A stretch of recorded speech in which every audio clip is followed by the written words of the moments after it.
When you have a round lesion like a mole, the best way to excise it is not just to excise it as a round entity, but to elongate the lines to create an ellipse. And the reason for this is when you close the defect after you've excised the bit that you send off to the pathologist, your closure line will be much more settled. I will demonstrate this by excising it in this fashion and in a round fashion, and then putting a stitch across the two skin ends. As you can see, the defect that we created by excising it in an elliptical shape and the defect created excising it in a round shape. So when you stitch an elliptical shape, you will notice that the skin edges will become nice and flat without any curving of the edges at the back.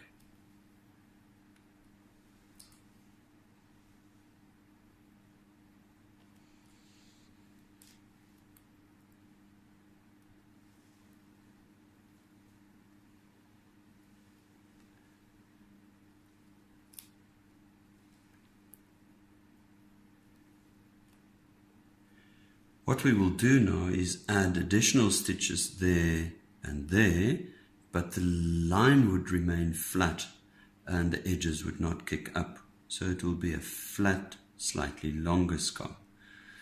I will now take the stitch out and then just demonstrate the difference between that and stitching a round hole. In the two options, I will now attempt to stitch the round hole, and what I want you to look at is the edges of the round hole if I stitch it.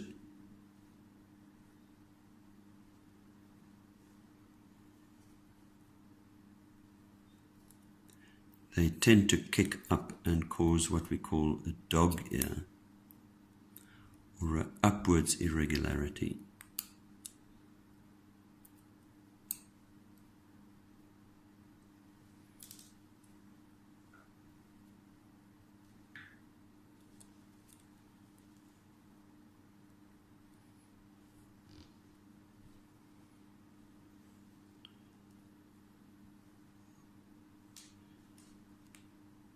Now, as you could see with the previous one, it was a flat linear line.